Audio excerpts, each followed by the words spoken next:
Keith loves movies. Je suis très heureuse Oh, de parler avec vous. I merci. speak a little French. Yeah, Thank you but very it's much. where. It's where. Okay.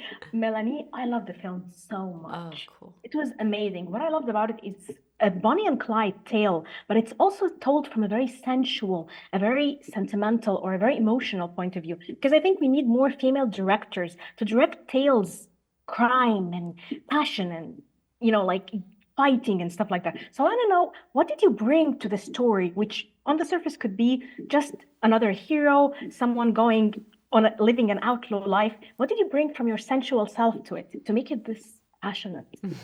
Thank you. Uh, Probably because I'm a passionate woman and I love fashion, and probably because I would have loved being in a love story that crazy, and probably because making movies is also probably a therapy, and then you want to put things who doesn't happen in your life.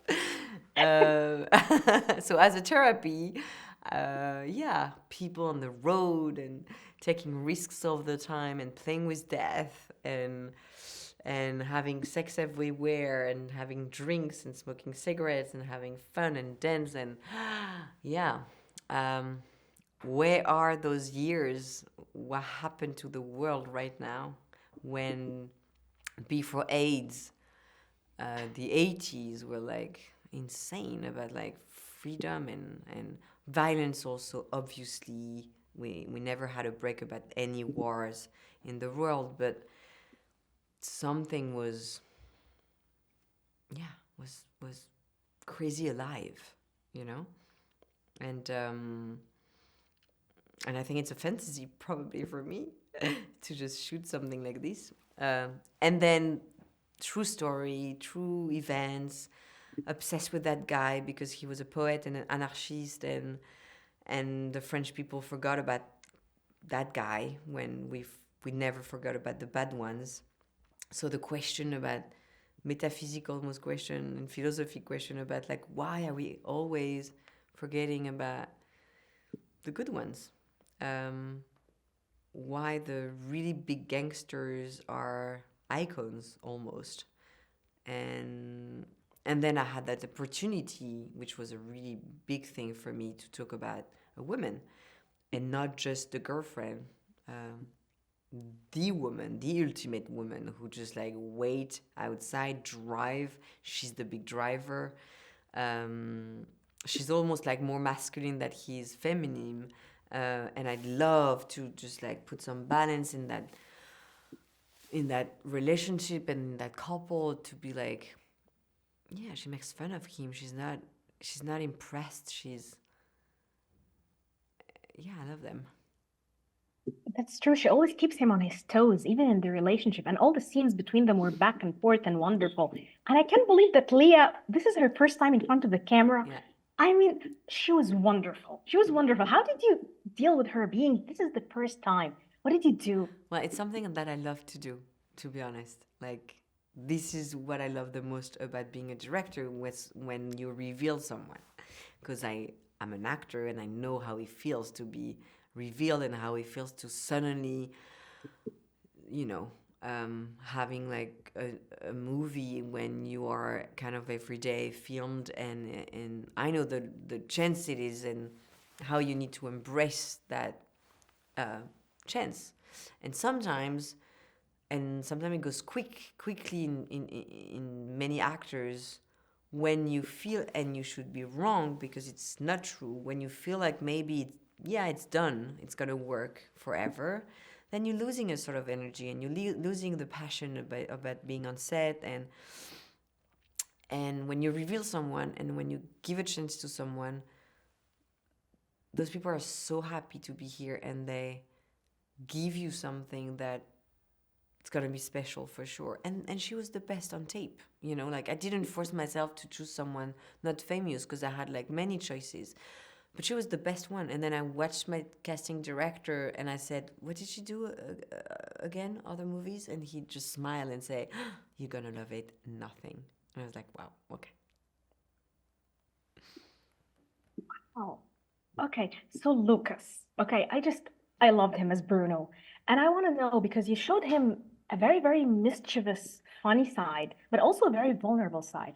So I want to know from the lens of a woman, when you shoot a man, it's completely different because even when you showcase the vulnerability, and I noticed this with many female directors, it shows up differently.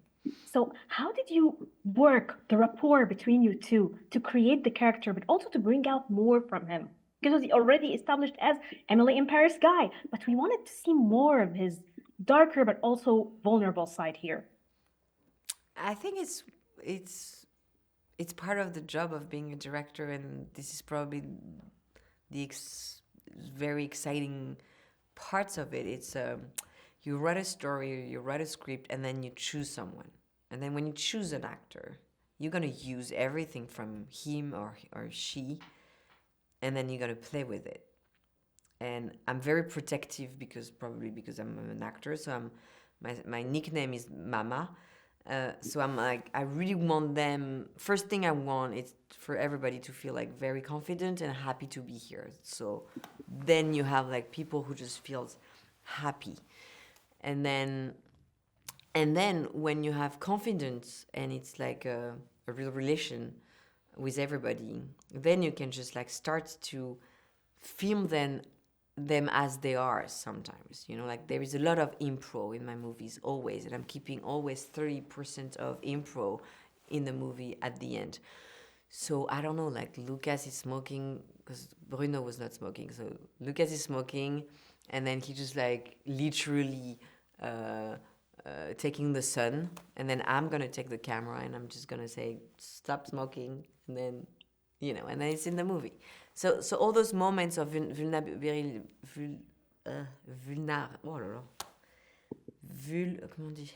Vulnerability. Thank you. Are also coming from how you're gonna catch some moments with all your actors, and then you need to steal that, and then I think it's very French.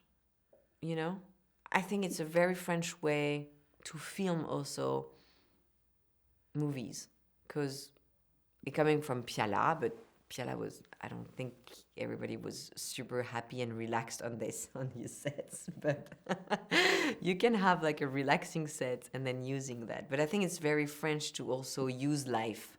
We love showing life, and we love actors who plays like, like very naturally, and we love to catch that. And I really wanted to avoid dinners, and because they are people who just like eat fast, drink fast, live fast, live everywhere, and to create that you need to take the best actors. I made sure like everybody was friends of Lucas, for example. So first you create that, and then you just film them, and then I think that's how you get different things that you didn't even wrote on the script, Definitely. Okay, so my final question for you is, which scene you were shooting and then you took a moment back and realized this is magic. It's even surpassed my expectations. I never said that because I never feel that, and I'm very tough on me. But the first shot, when I'm like literally into her face, you don't even see her hair, and it's a 360 shot. Yeah, when I saw that, I was like, I like that shot. But like, not magic. But okay. No, but it's just like it's a personality also. Like I'm never happy about what I'm doing, but if I'm too happy, I don't know if I have the same energy on making something different right away.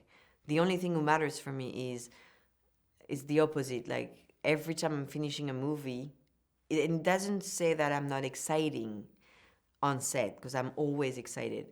But when I'm finishing a movie and when I see the movie at the end, the cut, I'm like, okay, I hate all that, and then let's make something better.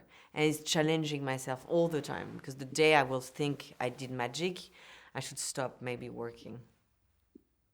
Wonderful. Thank you. Je te remercie so much. I love talking to you. Bonne Merci. journée.